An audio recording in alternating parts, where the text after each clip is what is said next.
Hello विद्यार्थियों, कैसे हैं आप सभी लोग। आशा है कि आप सभी लोग ठीक होंगे। मैं भी ठीक हूँ। आइए आज के क्लास में हम लोग भूगोल विषय को पढ़ते हैं। जैसा कि आप सभी लोग जानते हैं कि हम लोग अभी फ़िलहाल बिहार बोर्ड परीक्षा 2026 की तैयारी करते हैं और आप जो है आज मेरे साथ जुड़ चुके हैं विषय भूगोल को पढ़ने के लिए।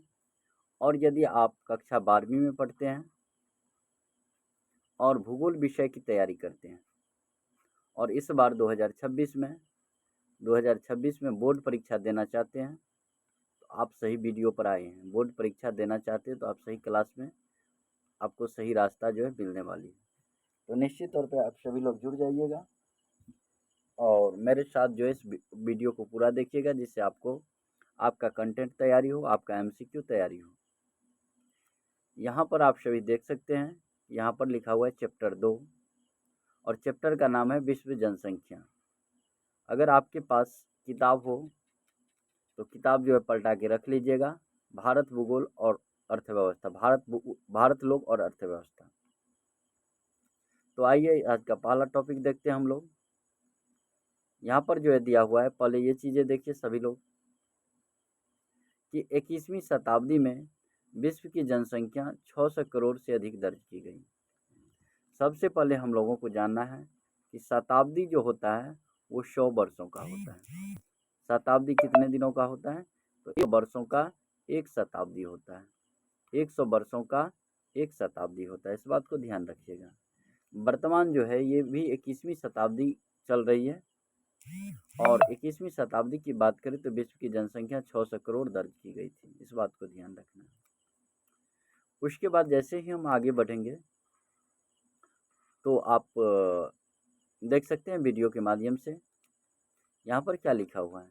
यहाँ पर लिखा हुआ है विश्व में जनसंख्या वितरण के प्रारूप, अर्थात विश्व की जनसंख्या का 90% इसके 10% स्थल पर निवास करते हैं।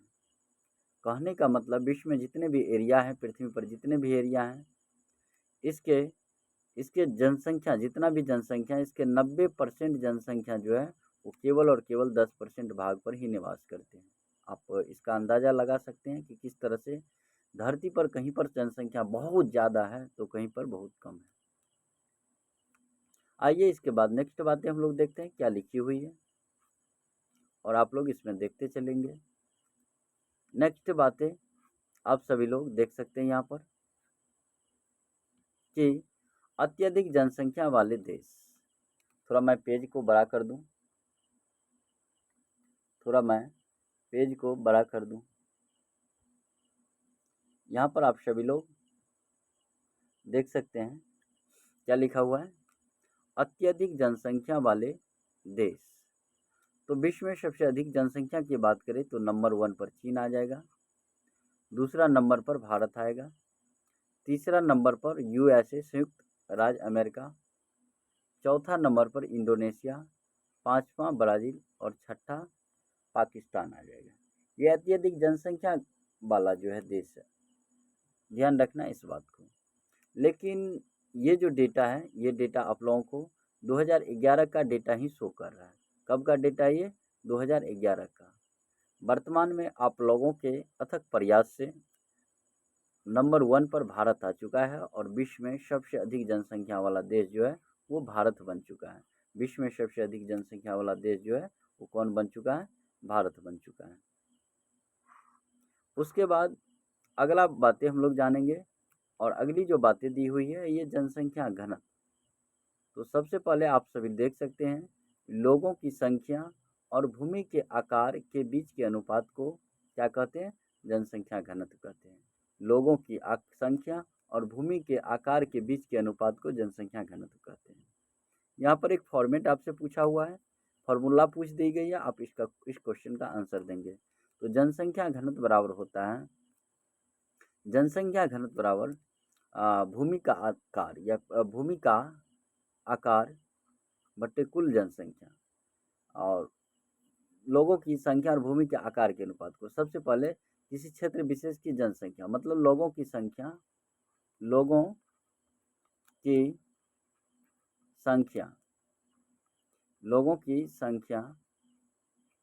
बट्टा में आ जाएगा क्षेत्र का मतलब जो है धरातल का क्षेत्रफल, धरातल का क्षेत्रफल, धरातल का क्षेत्रफल, ये जनसंख्या घनत्व की फॉर्मूला हो जाएगी। इसके बाद जैसे और चीज़ को हम लोग देखेंगे और भी बातें देखेंगे इसमें, तो आइए नेक्स्ट पेज को मैं पलटा लूँ एक बार। नेक्स्ट पेज के अंतर्गत आप सभी देख सकते हैं कि जनसंख्या को प्रभावित करने वाले कारक, जनसंख्या को प्रभावित करने वाले कारक, तो ये कौन कौन से कारक हैं यहाँ पर देखिए। लेकिन इस ऑप्शन को करने से पहले मैं एक नया पेज ले लेता हूँ और यहाँ पर जनसंख्या घनत्व के बारे में जो बातें किया गया था, इसके बारे में जनसंख्या घनत्व के बारे में उससे संबंधित कुछ पॉइंट लिख देता हूँ। आप लोग इसको नोट कर लीजिएगा और जनसंख्या घनत्व के कुछ पॉइंट को लिख देता हूँ, इसको नोट कर लीजिएगा क्योंकि यहाँ से क्वेश्चन पूछी जाती है। आपसे अगर पूछे कि विश्व का जनसंख्या घनत्व कितना है, तो विश्व का जनसंख्या घनत्व आप लोगों को जवाब देना है इस क्वेश्चन का। उसके बाद भारत का जनसंख्या घनत्व कितना है, भारत का जनसंख्या घनत्व कितना है, भारत का जनसंख्या घनत्व कितना है। और लगे हाथ आप लोग बिहार से बिलोंग करते होंगे तो ये भी ज़रा बता दीजिएगा कि विश्व का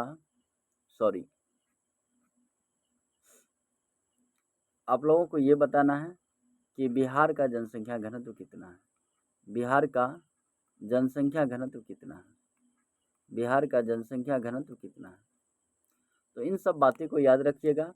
विश्व का जनसंख्या घनत्व 102 है, भारत का जनसंख्या घनत्व 382 है और बिहार की जनसंख्या घनत्व 1106 है। पूरा भारत में बात करें तो सबसे ज़्यादा लोग एक के ऊपर इस तरह से आदमी रहते हैं बिहार में। सबसे ज़्यादा आदमी बिहार में ही, मतलब सबसे ज़्यादा आदमी की बात करें उत्तर प्रदेश में रहते हैं, लेकिन अगर जनसंख्या घनत्व मतलब क्षेत्रफल कम आदमी ज़्यादा, कहाँ पर, बिहार में। भारत में 382 है और पूरा विश्व में 102 है। ये सारा का सारा जो डेटा है आप लोगों को याद रखना है 2011, और आप लोगों को पूछा जाएगा 2011 का ही डाटा। इस बात को सदैव ख्याल रखिएगा। हम लोग कहाँ पर थे, इस क्वेश्चन पर थे, तो इस क्वेश्चन को देख लेते, इस टॉपिक को देख लेते हैं पहले क्या है ये टॉपिक, क्या कह रही है। यहाँ पर आप सभी लोग देख सकते हैं क्या लिखा हुआ है, जनसंख्या वितरण को प्रभावित करने वाले कारक। अर्थात जैसे मैं कोई एक एरिया ले लूँ, जैसे मान लीजिए आप लोग भारत ही बना देता हूँ, यहाँ पर भारत ही बना देता हूँ, भारत ही बना देता हूँ, यहाँ पर कुछ त्रुटियाँ हो गई है, भारत को ही बना देता हूँ। तो इसमें देखिएगा यहाँ पर जो गंगा, उसके बाद ब्रह्मपुत्र और सिंधु का जो मैदान है, इस एरिया में जनसंख्या बहुत ज़्यादा है। इसके क्या कारण हो सकते हैं, फिर ये पठारी एरिया जो है, ये पठारी एरिया, इसमें जनसंख्या कम है। ये जो राजस्थान की मरुस्थलीय एरिया, यहाँ भी कम है और ये पहाड़ी एरिया में भी कम है। तो कहीं पर बहुत ज़्यादा जनसंख्या आपको देखने के लिए मिलेगा और कहीं पर बहुत कम जनसंख्या देखने के लिए मिलेंगे आप लोगों को। इसका पहला जो कारक है वो है जल की उपलब्धता। अब आप लोग अभी देखें भारत की नक्शा में कोई समतल एरिया रहेगा तो समतल एरिया में जल आसानी से उपलब्ध हो जाएंगे, समतल एरिया में जल आसानी से उपलब्ध हो जाएंगे, मैदान में जल आसानी से उपलब्ध हो जाएंगे, इसीलिए वहाँ जनसंख्या को जल जो है आराम से मिल जाते हैं, इसलिए वहाँ जनसंख्या बचना जो है मतलब जो है ज़्यादा मतलब जो है सुचारू तरीके से वो लोग बस पाते हैं। नेक्स्ट है भू आकृति, अर्थात भारत के जितने भी पहाड़ी एरिया हैं या पठारी एरिया हैं उन सब में जो है उसका बनावट जो अलग टाइप का, वहाँ पर कृषि करने में काफ़ी दिक्कत होती है, जिससे जो लोग वहाँ पर बसना आसान नहीं समझते हैं। तो पहला कारण क्या हो गया था, जल की उपलब्धता, दूसरा भू आकृति, तीसरा है जलवायु, अर्थात कहीं गर्मी पड़ रहा है तो खूब गर्मी पड़ रहा है, ठंडी पड़ रहा है तो खूब ठंडी पड़ रहा है, उस पर लोग बसना मतलब जो है आराम नहीं समझते हैं। जैसे जम्मू कश्मीर में कम लोग रहते हैं, राजस्थान में कम लोग रहते हैं, क्यों, क्योंकि जम्मू कश्मीर में जो है खूब सर्दी पड़ती है, खूब ठंडी पड़ती है। अपने लोगों के यहाँ गर्मी इधर बिहार सब में पड़ता है, जम्मू कश्मीर में खूब गर्मी पड़ती ठंडी पड़ती है। गर्मी ठंडी में भी ठंडी और गर्मी में तो ठंडी रहबे करता है, ठंडी में तो ठंडी रहबे करता है। लेकिन राजस्थान की बात करें तो वहाँ पर बहुत ज़्यादा गर्मी पड़ती है। तो जलवायु वहाँ के अनुसार ही गर्मी और ठंडी पड़ती है। मृदाएं अर्थात जिस क्षेत्र में खादर मिट्टी होंगे। आपसे ये भी पूछ दिया जाए कि खादर मिट्टी कितने प्रकार के होते हैं, तो आपका आंसर देना है 2 प्रकार के। पहला हो गया बांगर, पहला है बांगर, इसका पूरा नाम जलोढ़ मिट्टी जो है, खास करके आप याद रखना है जलोढ़ मिट्टी जो 2 प्रकार की होती है, एक होता है खादर और दूसरा होता है बांगर। तो जहाँ की मिट्टी अच्छा रहेगा, उपजाऊ रहेगी, वहाँ पर जनसंख्या ज़्यादा बसने के लिए, सुचारू तरीके से बचने के लिए वहाँ पर जनसंख्या निर्भर रहेंगे ही रहेंगे। ठीक है, तो इसमें और भी बातें दी हुई है क्या? नहीं, चलिए अगला पेज में अगला स्लाइड ले लेता हूँ। नेक्स्ट स्लाइड, ये तो आप याद कर लीजिएगा। क्या क्या याद कीजिएगा? तो जनसंख्या घनत्व याद कीजिएगा। जनसंख्या घनत्व जो है किस क्षेत्र का कितना है। पहला अगर बात करें तो विश्व का जनसंख्या घनत्व जो है 102 है, भारत का जनसंख्या घनत्व 382 है और बिहार का जनसंख्या घनत्व कितना है? 1106 है। इसको याद रख लीजिएगा सब लोग। उसके बाद अगर मैं नेक्स्ट पेज की बात करूं, अगले स्लाइड में आप सभी देख सकते हैं, यहाँ पर जनसंख्या वृद्धि लिखी हुई है। क्या लिखी हुई है? जनसंख्या वृद्धि लिखी हुई है, जनसंख्या वृद्धि। तो किसी क्षेत्र विशेष में क्या हो रहा है ये, जस्ट अ सेकेंड, कुछ दिक्कतें आ रही है। खैर घबराना नहीं आप लोगों को, कुछ दिक्कतें आ रही है। किसी क्षेत्र विशेष में नेटवर्क के कारण ऐसा हो पा रहा है। किसी क्षेत्र विशेष में एक निश्चित समय में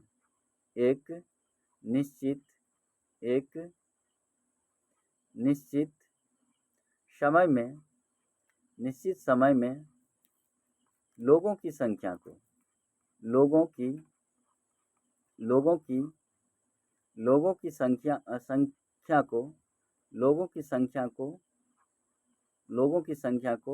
जनसंख्या वृद्धि कहा जाता है। जनसंख्या वृद्धि कहते हैं, याद रखना है, जनसंख्या वृद्धि कहते हैं, इस बात को याद रखना आप लोग। इसके बाद आप अगला पॉइंट जो देख सकते हैं, यहाँ पर क्या लिखा हुआ है? यहाँ पर लिखा हुआ है प्रवास। अब प्रवास किसे कहेंगे? तो जैसे कोई आदमी, जैसे मान लीजिए आपके मामा जी आपके गांव में आके बस गए, या आप ही अपने मामा जी के गांव में जाके बस गए, तो वो प्रवास होता है। जैसे लोग एक जगह से जाके दूसरे जगह स्थानांतरित होके वहीं पर बस जाते हैं, तो वो क्या कहलाते हैं? वो प्रवास कहलाते हैं। क्या कहलाते हैं? प्रवास। लोगों का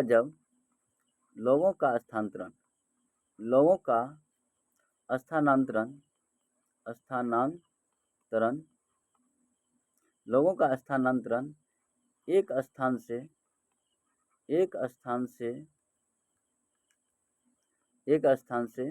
जब दूसरे स्थान अथवा दूसरे स्थान से अन्य स्थान पर हो जाते हैं। अन्य स्थान पर हो जाते हैं,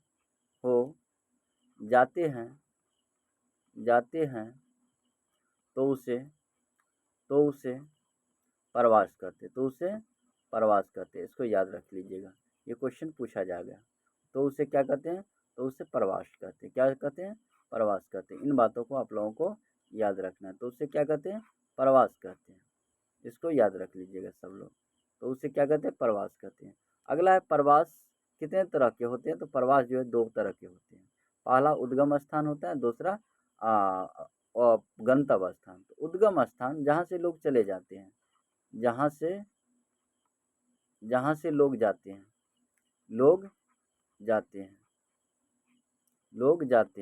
उसे उद्गम। जहाँ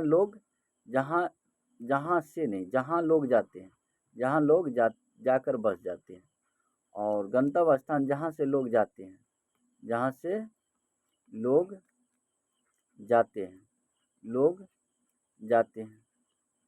उसे गंतव्य स्थान कहेंगे। मान लीजिए ये क्या है, ये है बिहार, और दूसरा ये क्या है, दिल्ली है। तो बिहार से लोग दिल्ली जाएंगे तो बिहार क्या हो जाएगा, उद्गम स्थान हो जाएगी, और गंतव्य स्थान क्या होगा, दिल्ली हो जाएगा। इस बात को आप लोगों को इसमें ध्यान रखना होगा। ठीक है, तो आइए और भी बातें दी हुई है उसको हम लोग देख लेते हैं। अगला जो है नेक्स्ट बातें आप सभी लोग देख सकते हैं, प्रवास को प्रभावित करने वाले कारक। उसमें जैसे भौतिक कारक था, इसमें जो है इसमें इसमें सब लोग देखिए कि कौन सा कारक है, प्रवास को कौन से कारक प्रभावित करते हैं। तो प्रवास को यहाँ पर देखिए, प्रवास को प्रभावित करने वाले कारक, पहला है प्रतिकर्ष कारक, दूसरा है अपकर्ष कारक।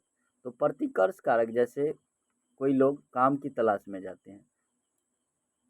प्रतिकर्ष कारक तो जैसे कोई बीमारी किसी स्थान पर हो जाती है, जैसे महामारी सब आ जाएगा, जैसे कोरोना से किस तरह से लोग भागे हुए थे बाहर से, ये प्रतिकर्ष कारक होगा। बीमारी हो जाएगी, उसके बाद बेरोजगारी हो जाएगी, रोजगार नहीं मिल रहा है जिस कारण भी लोग भागेंगे। अगर अपकर्ष कारक में बोले तो वो ओ से अपकर्ष, अप से आकर्षित करेगा। तो जैसे मान लीजिए शिक्षा के लिए लोग शहर चले जाते हैं, शिक्षा क्या हो गया, अपकर्ष कारक। उसके बाद दवा के लिए लोग बाहर चले जाते हैं, मतलब स्वास्थ्य के लिए। उसके बाद रोजगार के लिए लोग बाहर चले जाते हैं। तो ये सब क्या हो गया, ये सब जो है प्रवास को प्रभावित करने वाले कारक हो गया। इसके बाद ये भी आप लोगों को याद रखना है, क्या याद रखना है कि भारत की जनसंख्या वृद्धि 1.64% है, जबकि विश्व की जनसंख्या वृद्धि 1.60% है। अर्थात भारत में जनसंख्या वृद्धि 1/1.64 के हिसाब से होता है, और विश्व की बात करें तो 1.60 के हिसाब से जनसंख्या वृद्धि होती है। 1.64 के हिसाब से जनसंख्या वृद्धि होती है। अब इस जनसंख्या पर नियंत्रण कैसे पाया जाए, तो ये पॉइंट लिखा हुआ है, जनसंख्या नियंत्रण के उपाय। जनसंख्या पर नियंत्रण अर्थात कंट्रोल कैसे किया जाए, जनसंख्या को कैसे रोका जाए या स्थिर किया जाए, जनसंख्या को कैसे स्थिर किया जाए। तो परिवार नियोजन के द्वारा जनसंख्या पर नियंत्रण किया जा सकता है। जैसे परिवार नियोजन में एक दूसरे को जागरूक करना चाहिए, हम दो हमारे दो, परिवार कल्याण, गर्भ निरोधक गोलियां इत्यादि का उपयोग करना चाहिए। और जागरूकता हो गया पहला तो सब लोगों को जागरूक करना होगा, जनसंख्या किस तरह से बढ़ रही है उसका प्रभाव किस तरह से। उसके बाद लोगों को गर्भ निरोधक गोलियां के बारे में बताना चाहिए, गर्भ निरोधक गोलियां के बारे में बताना चाहिए। मतलब विभिन्न प्रकार की जो भी है, अगर जो है जनसंख्या को रोकने की, वो सारा का सारा सिस्टम अपनाना चाहिए। समझे कि नहीं समझे। आइए अब जो है और भी देख लेते हैं, कुछ बातें दी हुई है। अब जो दिया हुआ है इस चैप्टर का क्वेश्चन आंसर दी हुई है, तो आप लोगों को क्या करना है, आप लोगों को इसका क्वेश्चन आंसर बनाना है, इसका क्वेश्चन आंसर बनाना है। देखिए क्या लिखा हुआ है क्वेश्चन आंसर में। क्वेश्चन आंसर में लिखा हुआ है कि निम्नलिखित में से किस महाद्वीप में जनसंख्या वृद्धि सर्वाधिक है। तो जैसे संपूर्ण पृथ्वी की बात करें तो संपूर्ण पृथ्वी पर 7 महादेश हैं या महाद्वीप हैं। वो कौन कौन सा है, एशिया है, अफ्रीका है, उत्तरी अमेरिका, दक्षिणी अमेरिका, ऑस्ट्रेलिया, अंटार्कटिका, और यहाँ पर यूरोप आपको मिलेंगे। तो सबसे अधिक जनसंख्या एशिया में है। कहाँ पर, सबसे अधिक जनसंख्या एशिया में है। अंटार्कटिका में तो जनसंख्या जो शून्य है, क्या है, शून्य है, नहीं के बराबर, नहीं है वहाँ पर। इस क्वेश्चन का आंसर हो जाएगा एशिया। क्या हो जाएगा, एशिया। अंध महाद्वीप या अंधेर महाद्वीप, अंध महाद्वीप इस अफ्रीका महाद्वीप को कहा जाता है, याद रखना आपको। अंध महाद्वीप किसको कहा जाता है, अफ्रीका। सबसे अधिक नगरीकरण अमेरिका में है, सबसे अधिक नगरीकरण कहाँ है, सबसे अधिक नगरीकरण जो है आपको अमेरिका में मिलेंगे, वो भी उत्तरी अमेरिका में। अधिक नगरीकरण याद रखना है, नगरीकरण कहाँ पर, तो अमेरिका में। अगला क्वेश्चन है, निम्नलिखित में से कौन सा एक विरल जनसंख्या वाला क्षेत्र है। यहाँ पर एक शब्द आया विरल, क्या आया, विरल। विरल मतलब कम होता है, विरल मतलब कम होता है। एक और शब्द होता है सघन, क्या होता है, सघन। सघन मतलब अधिक होता है, क्या होता है, सघन मतलब अधिक होता है। इन दोनों बातें को आप लोगों को क्या करना है, याद रखना है। तो सबसे कम जनसंख्या कहाँ पर है, देख लीजिए, आटाकामा ये मरुस्थल है, भूमध्यरेखीय प्रदेश है, दक्षिण पूर्व एशिया है और ध्रुवीय प्रदेश है। तो देखिए यहाँ पर अब ये देखे थे, यहाँ पर ध्रुव पर जो है, ये यहाँ ध्रुव पर क्या है जी, ध्रुव पर जो है आपको जो जन आदमी शून्य मिलेंगे, लगभग नहीं के बराबर। तो सबसे विरल जनसंख्या जो है कहाँ, ध्रुवीय प्रदेश में मिलेगा। अगला क्वेश्चन है, निम्नलिखित में से कौन सा एक तथ्य सही नहीं है। अब मैं इन चारों ऑप्शन को पढ़ूंगा, आप लोगों को जो है इसका जवाब देना है कमेंट बॉक्स में। यहाँ पर देखिए आप सभी लोग, पहला है, विगत 500 वर्षों में मानव जनसंख्या 10 गुना से बढ़ी। 5 से 6 अरब वर्ष तक बढ़ने में जनसंख्या को 100 वर्ष लग गए। जनांकीय संक्रमण की प्रथम अवस्था में जनसंख्या वृद्धि उच्च होती है, या इनमें से कोई नहीं। तो ये तो सही बात है, आप बुक पढ़ेंगे तो इसमें मिल जाएंगे। 5 से 6 अरब में 5 से 6 अरब तक बढ़ने में जनसंख्या को 100 वर्ष नहीं लगे, ये कम वर्ष लगे। और ये भी जनांकीय संक्रमण की प्रथम अवस्था में जनसंख्या वृद्धि अधिक होती है, ये भी बात ठीक है। तो इस क्वेश्चन का आंसर हो जाएगा बी, हो जाएगा। क्या हो जाएगा? बी हो जाएगा।